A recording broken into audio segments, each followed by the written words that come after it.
So guys মাত্র দুইটা পারলাম, দেখি আর কিছু পারতে পারি কিনা।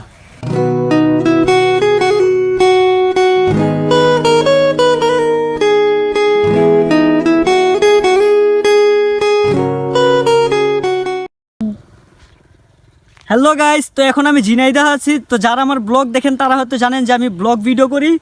তো আমার ছোটো খালার বিবাহ হয়েছে প্রায় 11 বছর। তো 11 বছরের মধ্যে আমার খালা আমাকে অনেকবার বলছে যে আমার বাড়িতে একবার বেড়াতে আস। তো আমি সময় করতে পারতেছিলাম না, যার কারণে আমি খালার বাড়িতে আসতেও পারতেছিলাম না। তো এইবার ঈদে চিন্তা করলাম যে এবার ঈদে যেইভাবেই হোক আমি খালার বাড়িতে বেড়াতে যাব। তো গ্রামটা এতই সুন্দর যে আমি কি করে আপনাদেরকে বুঝাবো বলতে পারতেছি না। তো দেখেন চারপাশে কি সুন্দর ধান ক্ষেত, মানে বাংলাদেশের সবচেয়ে ধান নাকি এখানেই চাষ হয়। আর আশেপাশে আছে প্রচুর পরিমাণের খেজুর গাছ, এইগুলার থেকে শীতের সময় খেজুরের রস কাটে। তো আমার খালাও আমাকে অনেকবার বলছিল যে এখানে শীতের সময় আস। তো পুরো ভিডিওটা শেষ অবধি দেখতে থাকেন, অনেক সুন্দর হবে। গ্রামে যেহেতু আসছি আপনাদেরকে পুরো গ্রামটা ঘুরে দেখাবো এবং বাইকে চড়বো। তো পুরো ভিডিওটা শেষ অবধি দেখতে থাকেন। এদিকে আসো,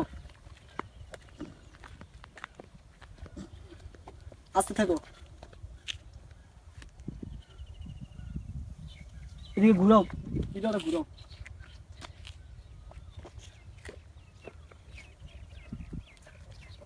মানে কি বলবো, এখানে প্রচন্ড পরিমাণে গরম আর এত রৌদ্র ছিল যে একটু আমি শান্তিতে মনে করেন গরম থাকতে পারতেছিলাম না। আর বাইরে আসছি একটু বাতাস খাওয়ার জন্য, এখানেও কোনো বাতাস পাইতেছিলাম না। এত রৌদ্র, মানে শহরের ভিতরে এত রৌদ্র পাওয়া যায় না। গ্রামে আসার পর এত রৌদ্র আর এত গরম পাইতেছিলাম। কলের ঠান্ডা পানি দিয়ে একটু পর পর আমি গোসল করতেছিলাম, এত গরম লাগতেছিল। আবার পরছি জিন্সের প্যান্ট এবং একজনের জুতাও তো লাগাইছি দেখেন। তো গরম লাগবে না? এই দেখেন, এই যে উপরে তোলো ক্যামেরাটা ঘুরাও, দেখো কত রোদ। এখানে আর বেশিক্ষণ থাকা যাবে না, প্রচন্ড পরিমাণ গরম লাগতেছে। আমি হয়তো আর একটু পর হাত পিলি করবো এত গরমের কারণে। তো চলো এখান থেকে যাওয়া যাক।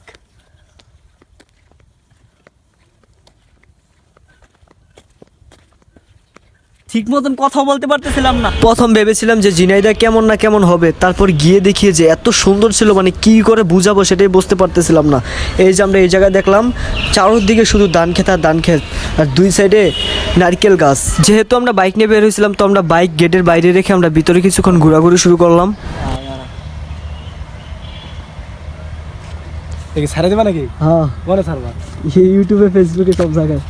মানে কি বলবো বুঝতে পারতেছি না, প্রকৃতি আসলে অনেক সুন্দর। যদি আপনি আপনার সীমানা থেকে বের হয়ে দু চোখে দেখেন তাহলে বুঝতে পারবেন।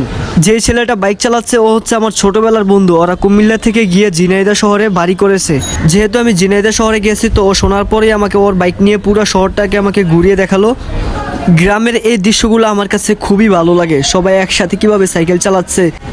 আমি যতটুকু শুনলাম যে পুরো বাংলাদেশের সবচেয়ে বেশি ধান নাকি ওখানেই চাষ হয়, ঝিনাইদহ শহরে।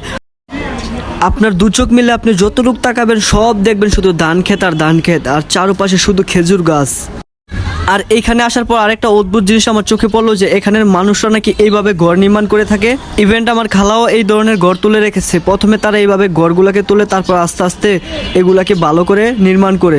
আমি ঈদের পর দিন ওখানে গিয়েছিলাম, আর যাওয়ার পরই দেখি ওখানে 42 ডিগ্রি সেলসিয়াস রোদের তাপমাত্রা ছিল। এত রোদ ছিল যে সহ্য করার মতন ছিল না। যেহেতু আমি কিছুই চিনি না, তো আমার সাথে ছিল আমার একটা বাগিনা। তো ও আমাকে অনেক হেল্প করছে সব কিছু চিনাতে। ওকে নিয়ে একটা বিশাল বড় একটা ধামাকা করলাম, আকাম করলাম। ঠিক আছে, সামনে আপনাদেরকে দেখাবো। তেমন কিছু নাই যে আপনাদেরকে দেখাচ্ছি, দেখেন।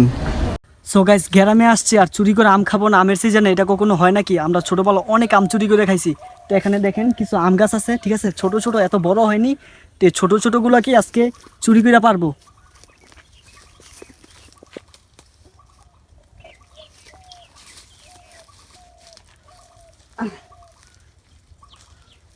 বেশি বড় হয়নি, এই দেখেন এত ছোট ছোট।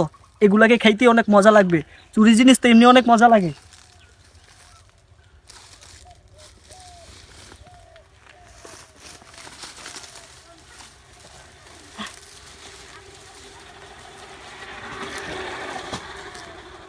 অনেক কষ্ট করে দুইটা পারছি।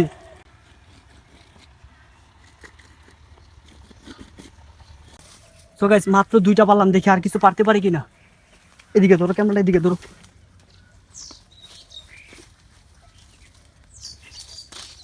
বাবা রে বাবা, যেহেতু জুতা পরে আছি সে মতন পারতে পারতাছি না। তিনটা পারছি, তিনটাতেই হবে।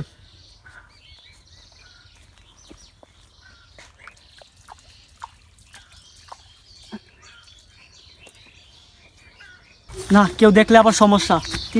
রোদের এত তাপমাত্রা ছিল যে কিছুই দেখতে পারতেছিলাম না। তো ক্ষেতের ভিতর গিয়ে কিছুক্ষণ ঘোরাঘুরি করলাম, কিছু রিলস ভিডিও বানালাম, তারপর এখান থেকে বের হয়ে সোজা আবার বাসায় চলে আসলাম।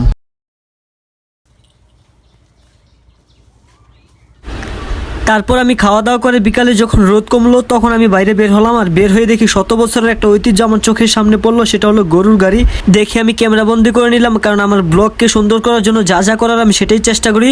তা আমি এখন একটু বিকেলবেলা বের হয়েছি যখন, তো পুরো এলাকাটাকে আর একটু ঘুরে দেখবো। তো এখন আমি চলে আসলাম জমিতে, যেটাকে আমরা গ্রামের ভাষায় বলি ক্ষেত। তো এখানে অনেক কিছু চাষ করে, সেটাকে আজকে ঘুরে দেখবো এবং আপনাদেরকে একটু ঘুরে দেখানোর চেষ্টা করব। এই যে আপনারা চোখের সামনে দেখতে পাচ্ছেন, এখানে ঢেঁড়স চাষ করা হয়েছে, আর ওপাশে হচ্ছে এগুলো হচ্ছে লেচু গাছ। দূর থেকে দেখতে পেলাম এক মুরব্বী গাছের মধ্যে ওষুধ দিচ্ছে। তো আমি একটু ক্যামেরা বন্দি করে নিলাম, কারণ গ্রামের এই দৃশ্যগুলো আমার খুবই ভালো লাগে।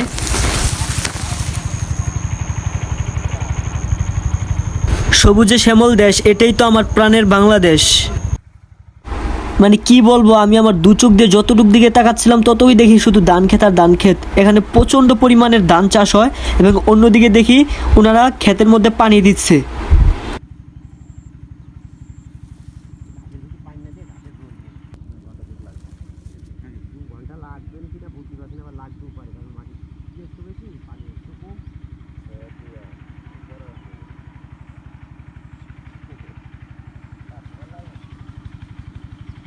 মানে এলাকাটা মোটামুটি অনেকটাই সুন্দর ছিল, শুধু এখানে প্রচণ্ড পরিমাণের গরম লাগতেছিল, যার কারণে আমি বাইরে ততটা ঘোরাঘুরি করতে পারিনি। এই দেখেন, গ্রামের ভিতর খালার বাসার সামনে গামছা পরে বসে আছি, এত পরিমাণ গরম লাগতেছিল। মানে এখানে শীতকালে আসবো, শীতকালে না আসলে এখানে থাকা যাবে না। তো গাইস, আজকের ব্লগটা এই পর্যন্তই। নেক্সট ব্লগ দেখার জন্য আমার পাশে থাকুন, আমার চ্যানেলটাকে এখনই সাবস্ক্রাইব করে দিন, আর ব্লগটা কেমন হলো অবশ্যই কমেন্ট করে জানাবেন।